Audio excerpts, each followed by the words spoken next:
Los temas de los cuales vamos a estar hablándole hoy, primero, la introducción al tema principal, la estequionometría, luego leyes ponderales, después balanceo de ecuaciones químicas, luego unidad de masa, después leyes de los gases, relaciones estequiométricas, reactivo limitante y en exceso, y por último, principio de Le Chatelier.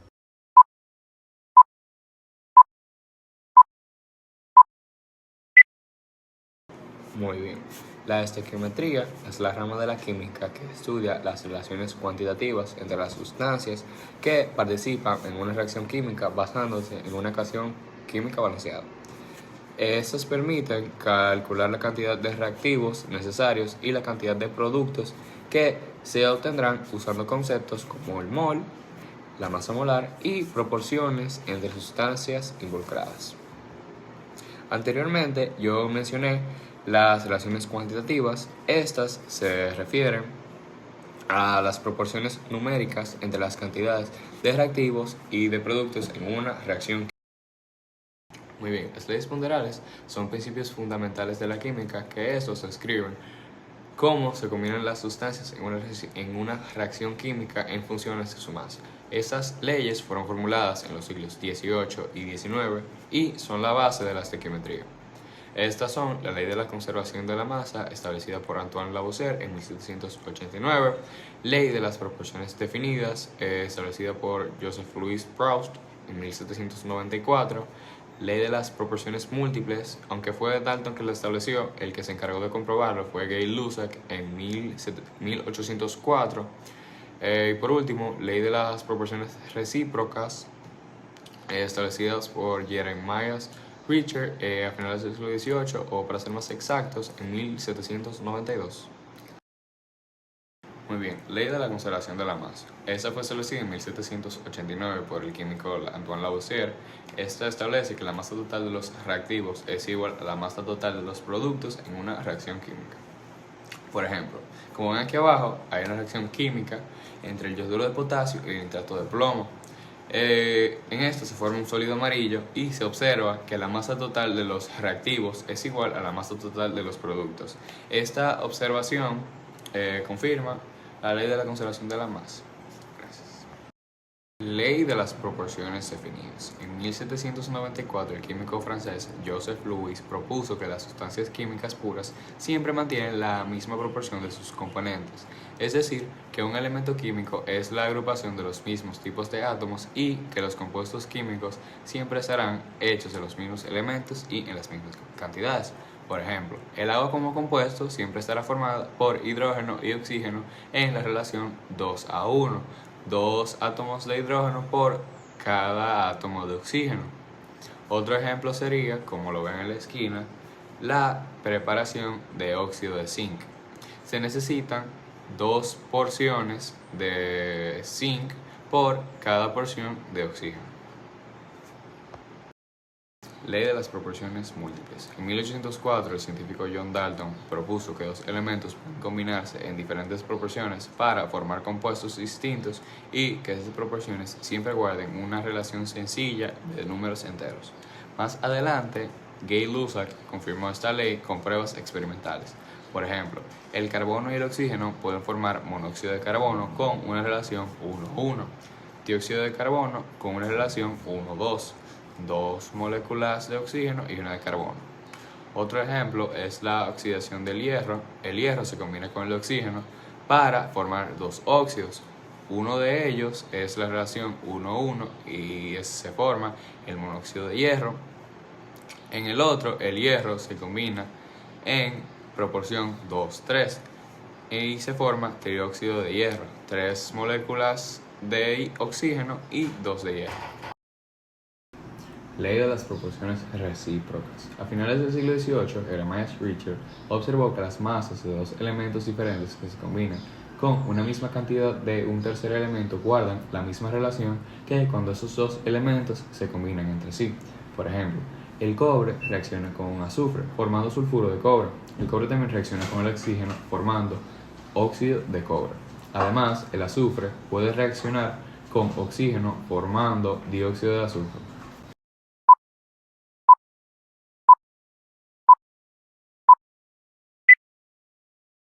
Muy buenas, mi nombre es Rainer Jiménez García de Quinto CCT y soy el número 13. Hoy les voy a hablar acerca del balanceo de ecuaciones químicas. Que el balanceo de ecuaciones químicas no es más que el proceso por el cual se ajustan los coeficientes de una ecuación para que el número de los átomos y cada elemento sea el mismo. En este mismo es muy importante saber cuáles son los reactivos y los productos, que los reactivos son los que reaccionan en una ecuación y los productos son la parte final. Entonces, los reactivos van en la parte izquierda, en el centro va una flecha, y los productos van a la derecha. Y luego se saca el coeficiente para ver que tengan el mismo resultado. Ahora les voy a hablar acerca de la ley de la conservación, algo muy importante para el balanceo de ecuaciones químicas, ya que gira en torno a esta. Esta dice que la materia no se crea ni se destruye, solo se transforma. Y esto mismo pasa con el H2O, como pueden ver en el ejemplo. Y también pasa con los dos tipos de balanceo de ecuaciones químicas, ya que no importa qué tipo sea, siempre va a seguir la misma. Muy bien, ahora yo les voy a hablar acerca de algo muy importante también, los cuales son los tipos de balanceo, ya que hay distintas maneras los cuales se puede realizar. El primero es el método de inspección o tanteo, el cual es el más sencillo, ya que de forma empírica se saca los coeficientes reactivos y productos hasta que tengan el mismo resultado en los dos lados. Luego está el método algebraico, el cual es el más matemático que hay. En este mismo hay incógnitas, las cuales son letras, y mediante estas se saca el resultado del balanceo. Y luego está el método de media reacciones o oxidorreducción, el cual es el más difícil y que mayormente nada más se utiliza en ecuaciones de oxidorreducción. En esta, primero se divide en dos grupos, óxido y reducción. Y después se saca los coeficientes de cargas, electrones y átomos. Y ya.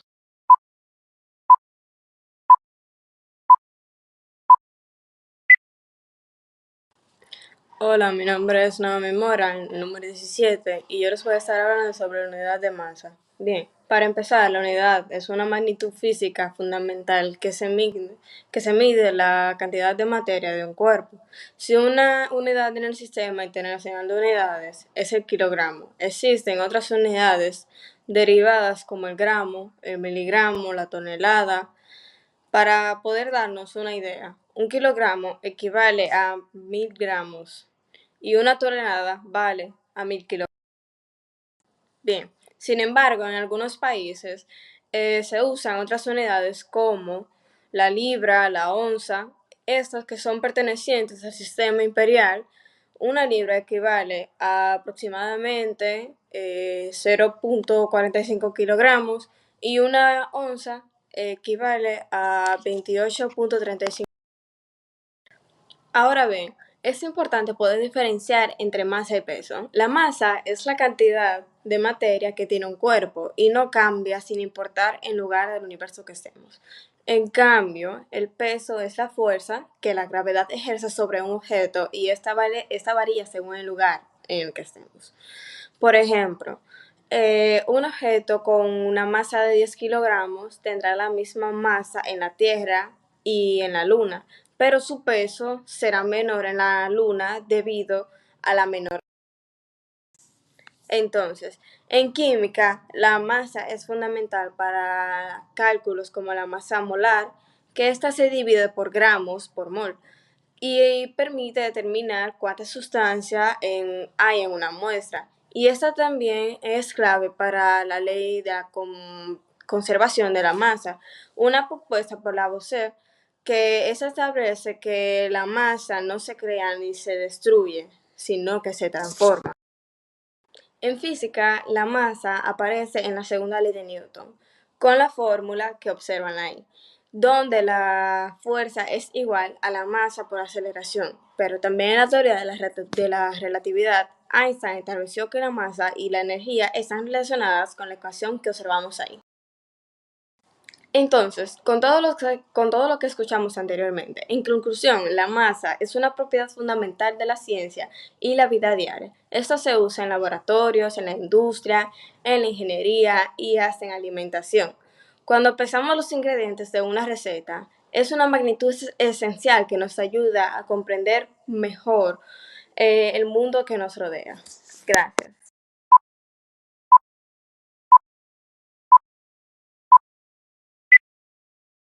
Hola, mi nombre es Paola y yo voy a estar hablando sobre las leyes de los gases. Durante la segunda mitad del siglo XIX, los físicos Whitney y James desarrollaron la teoría cinético-molecular para explicar el comportamiento de los gases. Para ello, crearon el modelo gas lineal que ayuda a entender propiedades como la fluidez y la compresión. Cuando se propuso el modelo de los gas ideales, como ya mencioné, no era posible observar directamente el movimiento de las partículas de un gas. Por esto, la teoría se desarrolló a partir de inferencias basadas en experimentos y en las leyes de la probabilidad. Bien, continuando, vamos a hablar sobre las leyes combinadas de los gases. Estas se obtienen al combinar las leyes de Boyle, Charles y Gay-Lussac para una cantidad determinada de gas. Esta ley establece que se mantienen constantes. Ecuación universal de los gases ideales, que está aquí abajo. La ecuación universal de los gases ideales o ecuación general relacionada la presión, la temperatura y el volumen, con unos números determinados de mol. Bien, ya hablamos de las tres leyes juntas. Ahora vamos a hablar de cada una por separado. Primero tenemos la ley de Boyer. De acuerdo con esta ley, nos dice que para una cantidad determinada de gas, el volumen es inversamente proporcional si la presión de la temperatura se mantiene constante. Un ejemplo es si se aprieta un globo sin dejar salir el aire, se hace más pequeño porque aumenta su presión. La segunda ley es la ley de Charles. Según esta ley, a presión constante, el volumen de un gas es directamente proporcional a su temperatura. Un ejemplo de esto es que un globo se infla más con calor porque el aire dentro se expande. Nuestra tercera ley sería la ley de Gay-Lussac. De acuerdo con esta ley, a volumen constante, la temperatura de un gas es directamente proporcional a su presión. Si el volumen de un gas no cambia y aumenta la temperatura, las partículas tendrán mayor energía cinética. Un ejemplo de esto es una lata de aerosol puede explotar si se calienta demasiado porque la presión aumenta. Esta ha sido mi parte.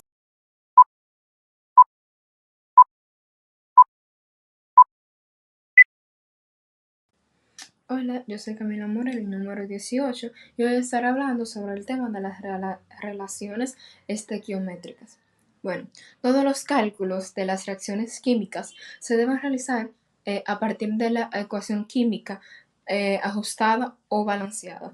Gracias a esto, con conocer la cantidad de una de las sustancias que intervienen en una reacción, se puede determinar las cantidades de otras sustancias. Bueno, del mismo tema que de las relaciones estequiométricas, también sigue con el tema de los cálculos con volumen. De la información obtenida a partir de una ecuación balanceada, también se pueden saber las proporciones en volumen, siempre y cuando todas las sustancias se encuentren en estado gaseoso. En condiciones estándares de presión y temperatura, un mol de cualquier gas se ocupa un volumen de 22.4. En este caso, los coeficientes estequiométricos de las ecuaciones químicas balanceadas indican la relación entre los volúmenes de gases que reaccionan o se forman en la reacción. De este mismo tema, de los cálculos con volumen, se toma como un ejemplo de ecuación balanceada los siguientes pasos. Se balancea la ecuación química, se señala la cantidad de masa en gramos, se comprueba la ley de conservación de la masa y se calcula el volumen molar, y según la relación del volumen se determinan los valores de las sustancias que reaccionan y se forman. Gracias.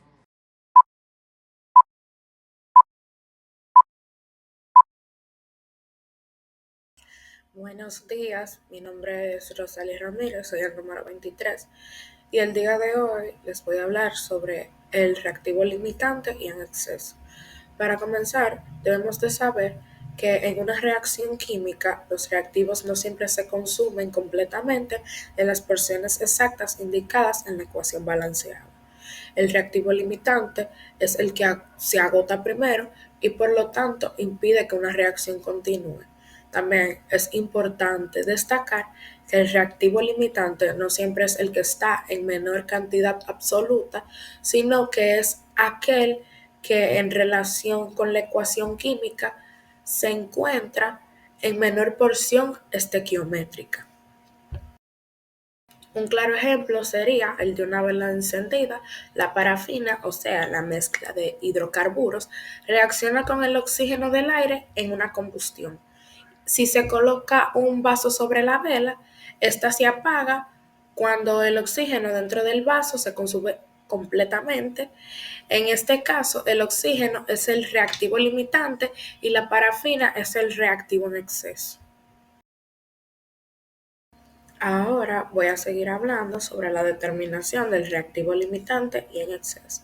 Para identificar el reactivo limitante en una reacción química se siguen los siguientes pasos. Primero que nada, escribir la ecuación química balanceada para conocer la porción en la que reaccionan los reactivos. Luego, determinar la cantidad de sustancia de cada reactivo de moles o en gramos. Dividir la cantidad de cada reactivo por su coeficiente estequiométrico o en la ecuación balanceada. Comparar los valores obtenidos, o sea, el reactivo que tenga el valor menor es el reactivo limitante y por último, usar el reactivo limitante para calcular la cantidad de productos formados en una reacción. Por último, debemos de saber que este concepto es clave en muchas aplicaciones químicas, desde la industria hasta experimentos en laboratorios, ya que conocer qué reactivo se agotará primero permite predecir la cantidad de productos obtenidos y optimizar el uso de materiales.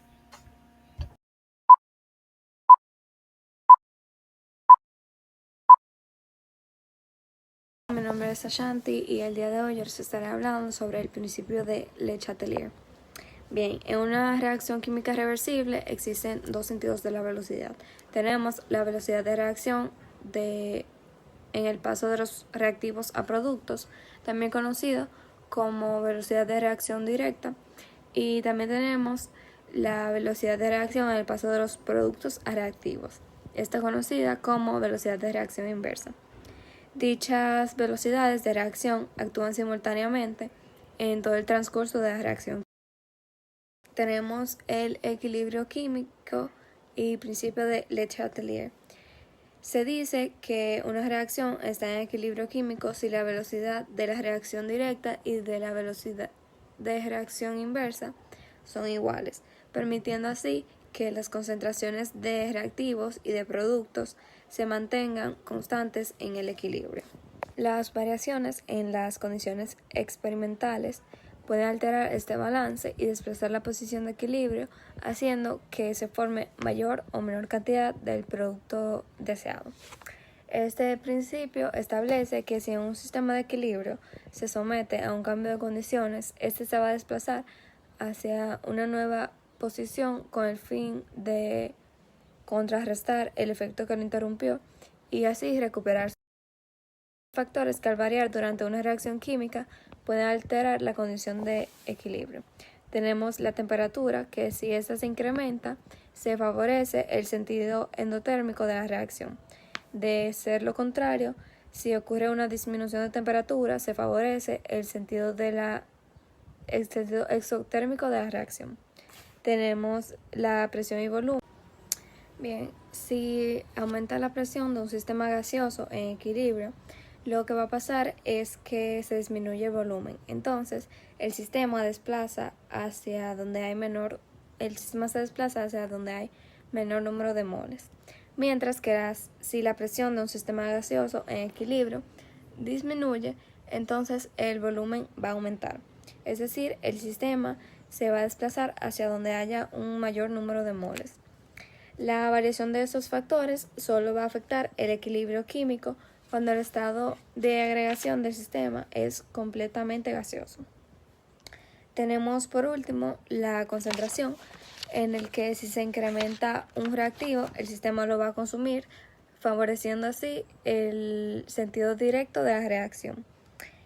Y si se incrementa un producto, el sistema lo va a consumir, favoreciendo el sentido inverso de esta reacción. Eso ha sido todo por mi exposición. Muchas gracias por su atención.